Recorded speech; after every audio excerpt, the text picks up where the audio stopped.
Hi, I'm Emily David, Director of the Library Department, which includes the Springfield Public Library, Where Minds Grow, and the Springfield History Museum. I'm here to give you a brief overview of our department's FY23 budget. But first, I want to thank the Budget Committee for volunteering their time to review our budget as well as the city's budget. And also want to recognize Library Manager Carrie Shenley Couples for her work on preparing our department's budget. On this slide, you see the 5 library departments represented. The first photo in the upper left represents the Springfield Arts Commission program, which supports the arts in Springfield. This is a photo from the March City Hall gallery show.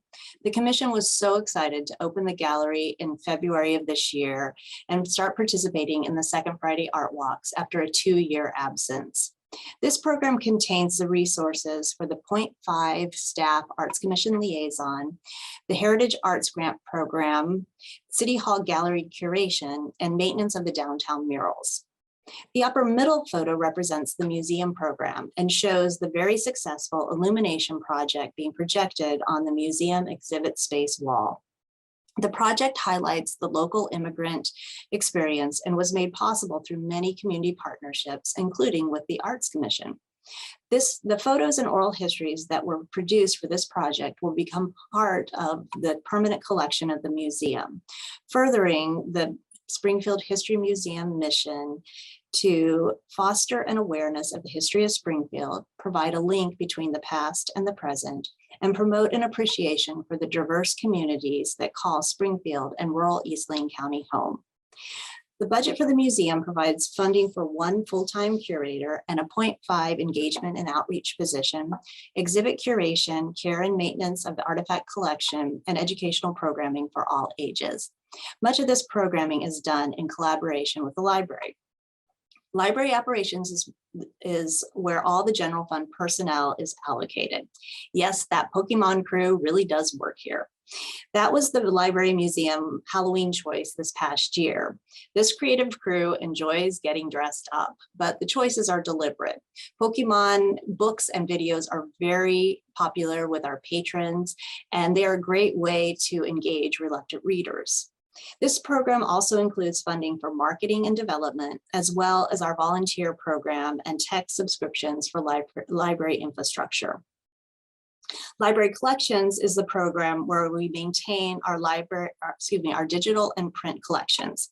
The photo in the lower left is a book display in the kids and tweens area. Library staff works hard to purchase materials that provide diverse representation of characters, life experiences, and viewpoints. We hope that every member of our community can find themselves reflected in our collections. The staff curate displays to showcase the collections and to inspire patrons to read widely. The final photo represents the Library Services Program.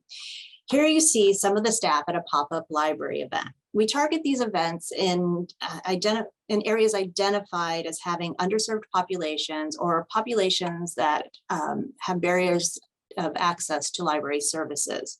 We received a grant to purchase a van this past year that will hold all the supplies for these events, including a circulating collection of materials, computers, a sound system for performances, and more. This program contains all of the direct services we provide to the public, including circulation of the materials, reference help, outreach to engage the greater community, like I just spoke of, and programming for all ages and in Spanish.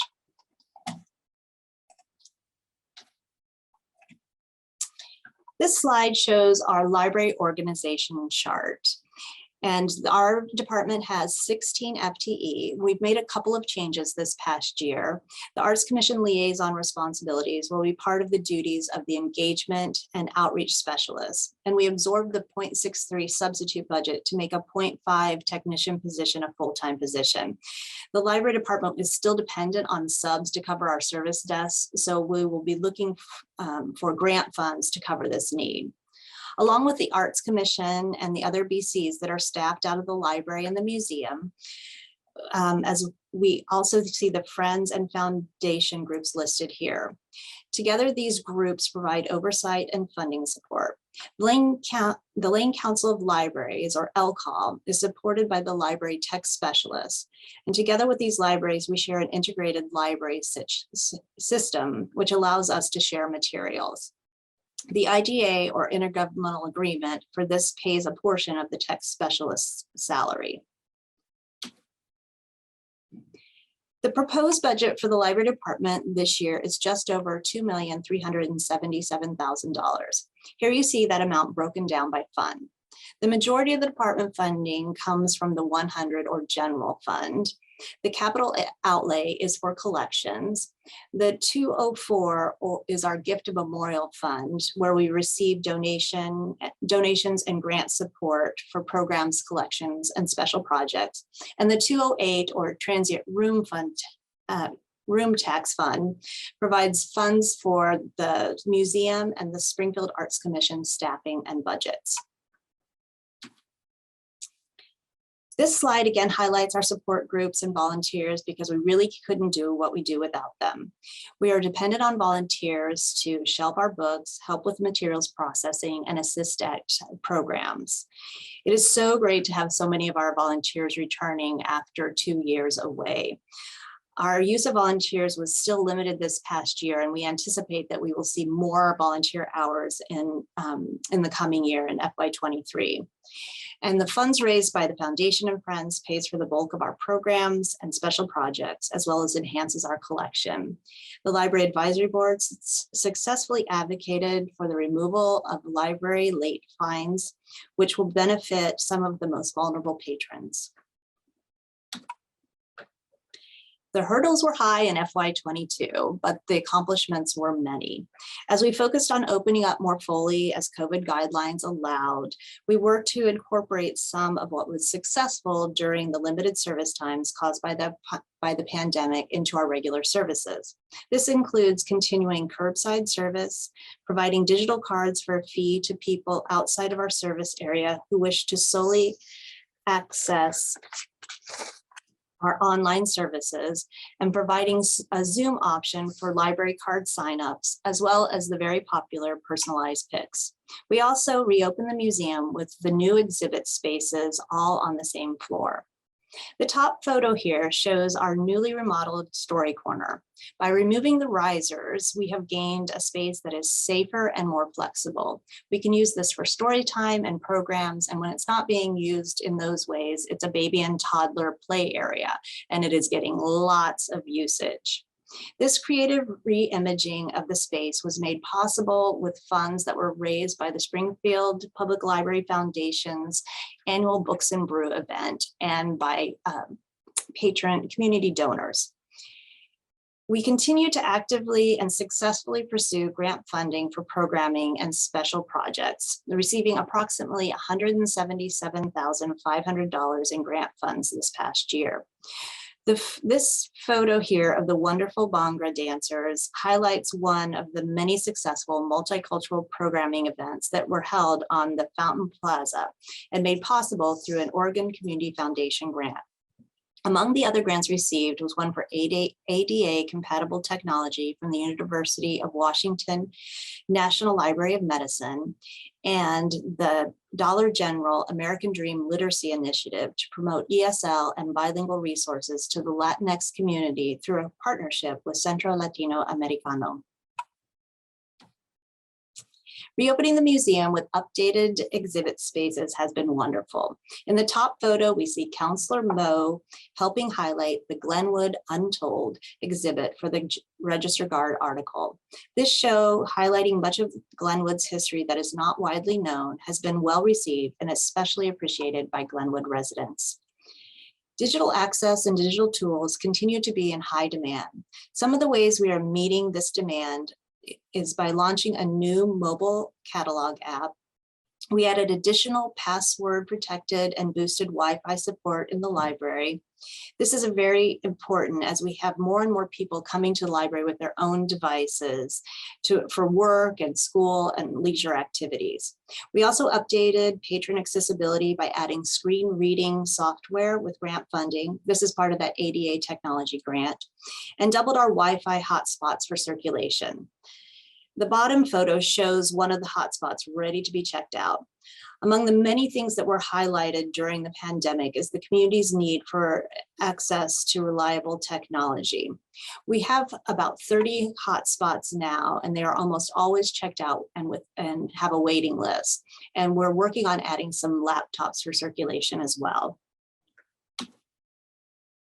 Looking forward to FY23, we are excited to see more people returning to the library and to the museum, to having in-person programming and being able to serve our community with less restrictions.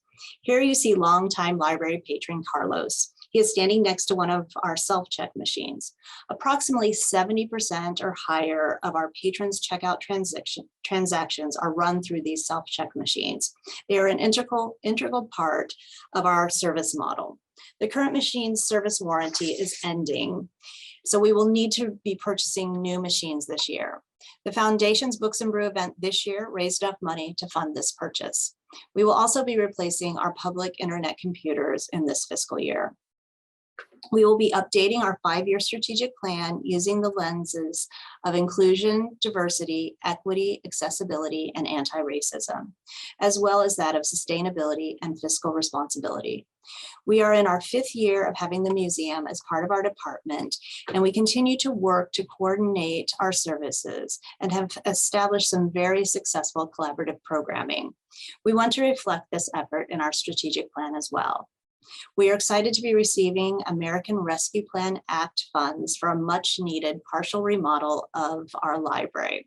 Through the remodel, we will gain public space by adding additional meeting and study spaces, expanding our teen service area, updating our Friends book sale area, as well as creating efficiencies at our service desks and expanding and reorganizing our staff workroom space.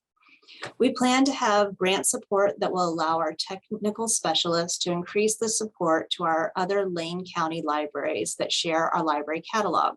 This support will update all of the libraries to the same service platform and help provide equitable services throughout Lane County.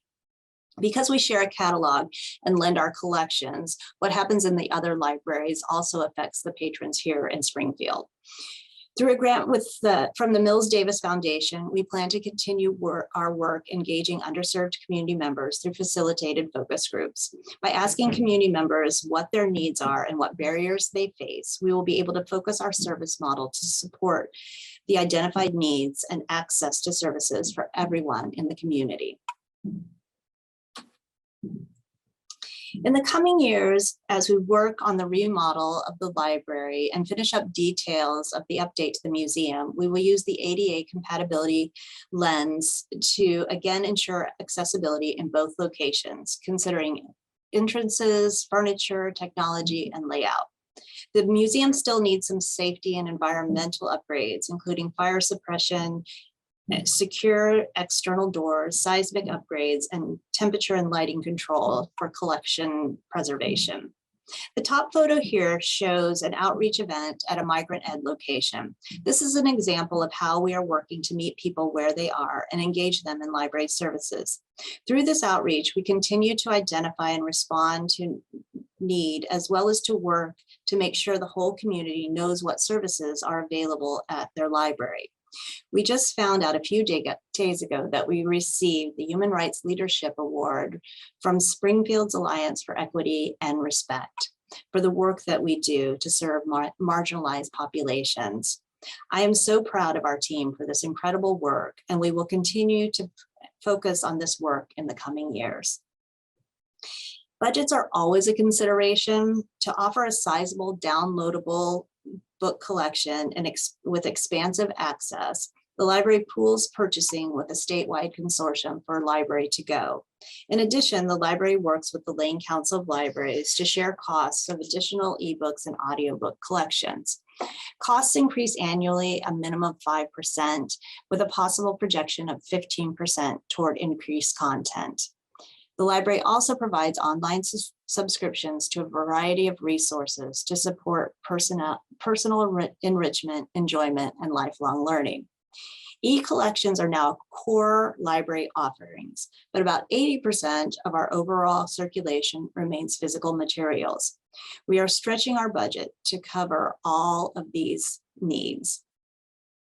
Library temporary staff is currently supported by grants, as I mentioned before, yet it remains an essential part of our operations. The library will be looking for a reliable funding source for our substitutes.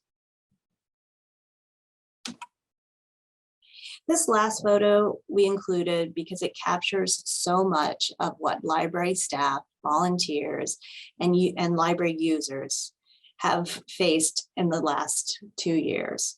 We've pivoted, redirected, reinvented, recreated, reorganized, and reimagined how we do things these past 2 years. The Friends of the Library annual book sale was all set up and ready to go, which is a lot of work, when we had to shut everything down for the pandemic in March of 2020. This year, they were able to have the book sale for the first time since then, and it was the most successful year ever. We are taking that as a sign that we are back and better than ever. Thank you for taking time to listen to this budget overview. If you have any questions or need any clarification on any of the information, please feel free to get in touch with me. Thank you.